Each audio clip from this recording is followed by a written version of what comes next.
You and JDJ seem to have a really good relationship. I'm curious when he gets kind of juked, if you will, by Spencer Rattler, if you ever, give him some crap for that. Nah, not during the game, because I really try to just, like, pick people up, because we all hard on ourselves. So, like, I don't want nobody just, like, dwelling on a mistake they made whenever, like, it don't matter no more. So I try to pick them up.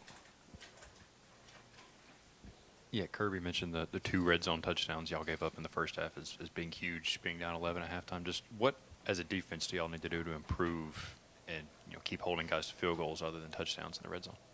Um, Really just keying on our jobs. Really just everybody doing their job and playing their part for real. It was sometimes during the game where we would like have a hole here and there, so we just kind of try to bring that together and fix those mistakes. Xavian Sorey is kind of coming into his own the last few weeks after just being out, not being out, but just kind of being off the field. Just what have you thought of his progression, and what kind of player is he in the locker room and just kind of on campus? What kind of player is he? Sorry, he real athletic. Like you see it on the tape. His athleticism is kind of like crazy. And what kind of like person he is. Like Sorry, one of my best friends. Me, Sorry, and Pop are roommates, so we all like came in together. We've been close since freshman year. So like to see us all out there playing together, like that was what we dreamed of freshman year. So it's been fun. Smael, I know you stay pretty focused, but is there any point when you look up at the scoreboard and see you guys trailing at home 14-3? I mean, there's been so much success, so many wins in a row. I mean, is there ever a moment? Does it fuel you, or was it a little, I don't know, surreal to see yourself behind like that? Was it surreal? I mean, like times like that, of course, like we ain't really expect it, but like it's a football, so you kind of gotta go with the unexpected and just key in and focus on what you gotta do to improve. Really, you can't really like sit there and be shocked in a moment because like that ain't gonna do nothing towards winning. Smael, I know you obviously dealt with the offseason injury. What was the journey for you like to get back to playing, and how are you feeling 3 weeks into the season?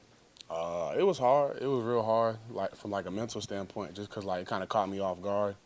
But what was the second half of your question? Just how are you feeling right now, and I guess are you up to speed quicker than you maybe anticipated that you were going to be? Yeah, I came back quicker than I thought I would, but I'm feeling better. Like it feels better and better every week. So just trying to keep improving. Yeah, Mike Cal had a really big second half on Saturday. Was there anything, at halftime that sort of indicated he was going to go out there and do what he ultimately did and sort of rally you guys defensively? Yeah. Anything specific? Not necessarily. We just went in there, got our game plan adjustments for the second half, and then like I feel like the defense as a unit kind of like, came together and just went out there and did what we were supposed to do. Again, Smael, not to get you too off track with Georgia, but there was a really late game with Deion Sanders. I just wonder, with the former player like Deion, and what's happening out there, is that something that you paid attention to? Is it entertaining? Is it something that catches your eye? Yeah, it catches my eye for sure. I feel like he's doing a real good job out there.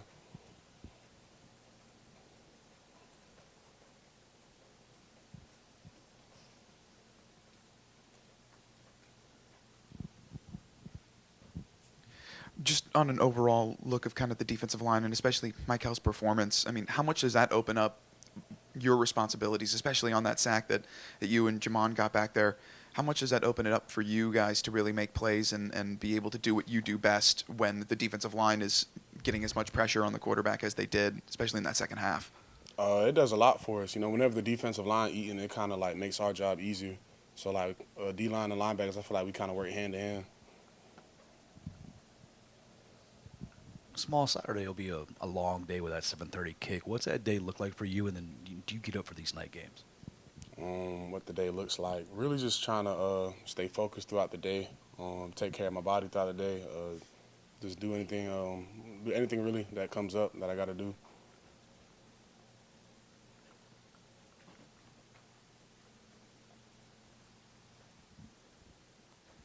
You kind of touched on your relationship with Jamon Dumas-Johnson. What is it like to have another year getting to play next to him and being able to start alongside him, again, just for another year?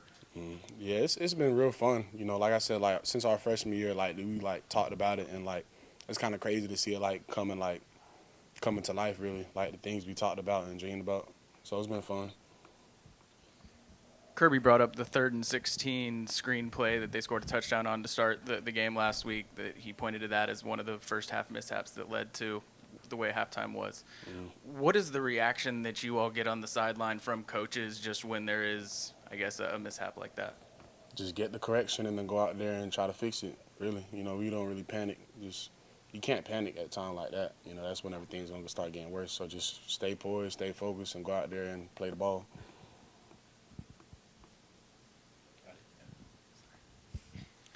Yeah, we've heard multiple players this season kind of mention Coach Schuman. He told me that, and then it happened.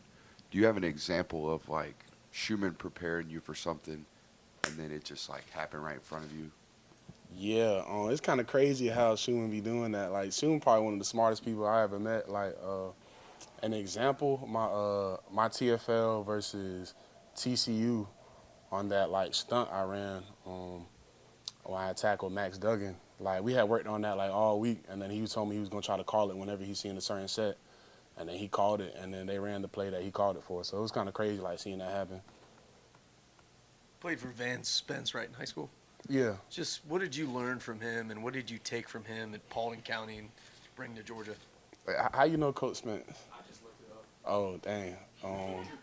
Coach Spence, I got a lot of love for Coach Spence. Like, I think my sophomore year when I started getting a lot of offers, we went like 1-9, and he was worried that I was going to like transfer. But I told him, I was like, man, we locked in. So stayed and stuck it with him. But Coach Spence taught me like a lot, like even like off the field, like just how to be like a better person, how to care for other people.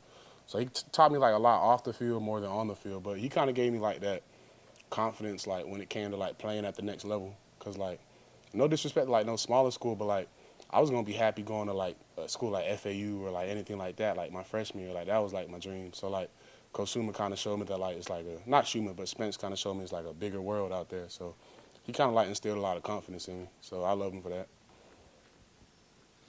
Yeah, Smael, I think when I covered you in high school, you were working at Little Caesars, I Yeah. think.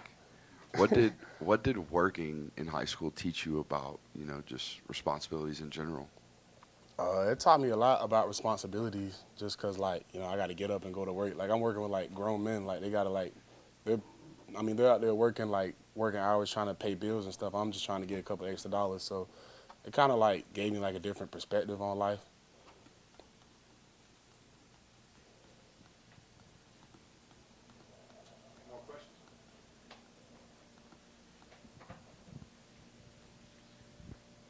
You talked a lot about, coming in with Pop, coming in with Xavian and stuff like that, and you came in with a lot of other guys, including Brock, including, Javon, so many guys that were a part of your freshman class. I mean, to be a part of a group that's now contributing at such a high level, what does it mean to, again, just be doing that? It's kind of, like, crazy because, like, college kind of flies by fast. Like, everybody says it flies by, but you don't know till, like, you really experience it. Like, it flew by. Like, I feel like it was just yesterday. So, like, us coming in as freshmen, not really knowing what's going on, like kind of lost to like where we're at now. Like it's been crazy. Any more for Smael?